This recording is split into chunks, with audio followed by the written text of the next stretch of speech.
What's up guys, it's Bucky and welcome to your 12th C tutorial, and in this tutorial I'm going to be teaching you guys how to build a random number generator. Now this is going to be useful in a lot of applications we're going to build, like say you wanted to build a computer application to figure out when you roll a dice what number it is, or a slot machine, or like a card game where they randomly deal cards. This is the function you use to make sure all of that is random. Now the function for random is RAND with parameters. Now we're going to be working with empty parameters in this tutorial, but that's the basic function. RAND stands for random. So let's put this thing to use. Let's go ahead, and the first thing we're going to want to do is print out a random number. So let's go ahead and make a printf statement, and let's go ahead and put %d, and let's make a new line, and then as our variable we're gonna just write the random function in for that. And remember, you don't have to write variables in here. You can also have entire functions which act as variable for formatting in %d. So let's go ahead and compile and run and see if we got this working so far. Let's see, looks good, should run. And it's going to go ahead and print out a random number, and our random number is 41.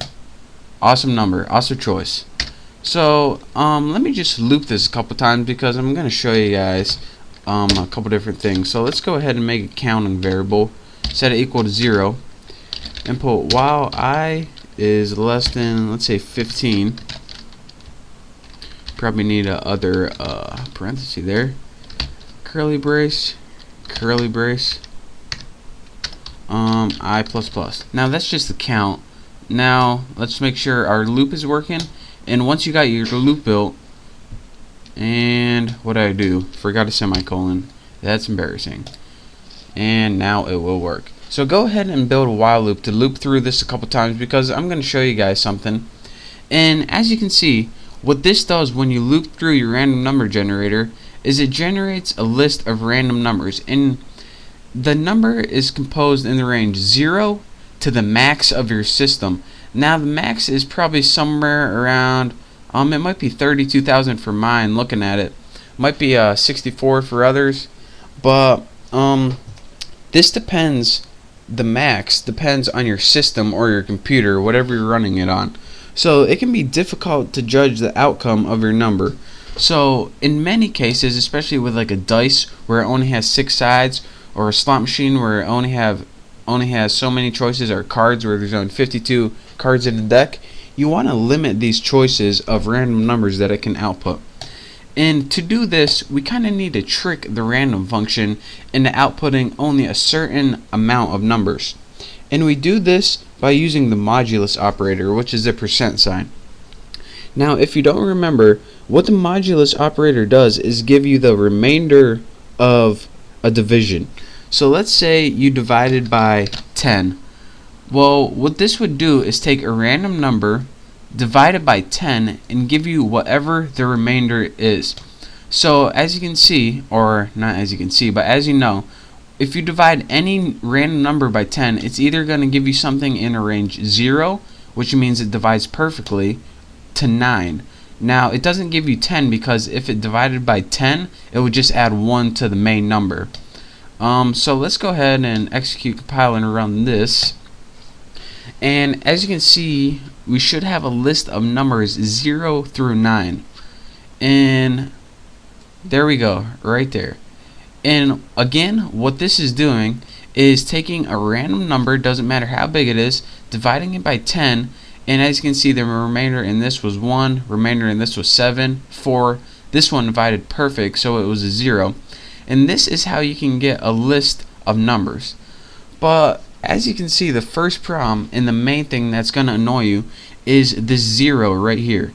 If you have something like a dice, you don't want 0, or a deck of cards or anything, since 0 is not really a common thing when you're outputting numbers.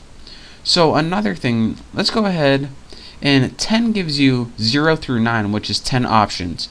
So anything after the modulus is how many options you want. So let's say we have a dice with 6 options. But the thing is, this is going to give you 0 through 5, and the dice is 1 to 6. So how can we fix that problem right there? Well, this, my friend, is easier than, not even going to say, because I'll probably get my video taken down. But say you want to start at 1 and get 6 options. All you have to do is go 1 plus random number. And let me explain to you guys why this works. This random number is going to give you 0, 1, 2, 3, 4, 5 right here. When you add 1 to it, it's going to give you 1, 2, 3, 4, 5, 6. So this starts at 0 and gives you 6 options, and this just adds 1 to everything. So let me go ahead and let's get 20 right here in case we don't get a 1 for some reason. Let's go ahead and compile and run this, and we should get a list of numbers 1 to 6. Come on baby, work. Booyah, that's what I'm talking about. And as you can see, that is how you use the random function to output whatever numbers you want. And as you can see, you don't only have to add 1 to this, you can do a bunch of different math operators, but this is a really simple way to use the random function. And just to recap one more time, this after the modulus gives you the remainder, or how many choices the random function has, and this is pretty much what number you want to start at. If you put 5 plus random, it's going to start at 5. 1 plus random, going to start at 1. And this isn't necessary, but it's just useful so you don't have to start at 0 the whole time by default. So that's that for the random function. Thank you guys for watching. Make sure to check out my next tutorial and all my contests. So again, don't forget to subscribe. Thanks for watching, and I'll see you guys next time.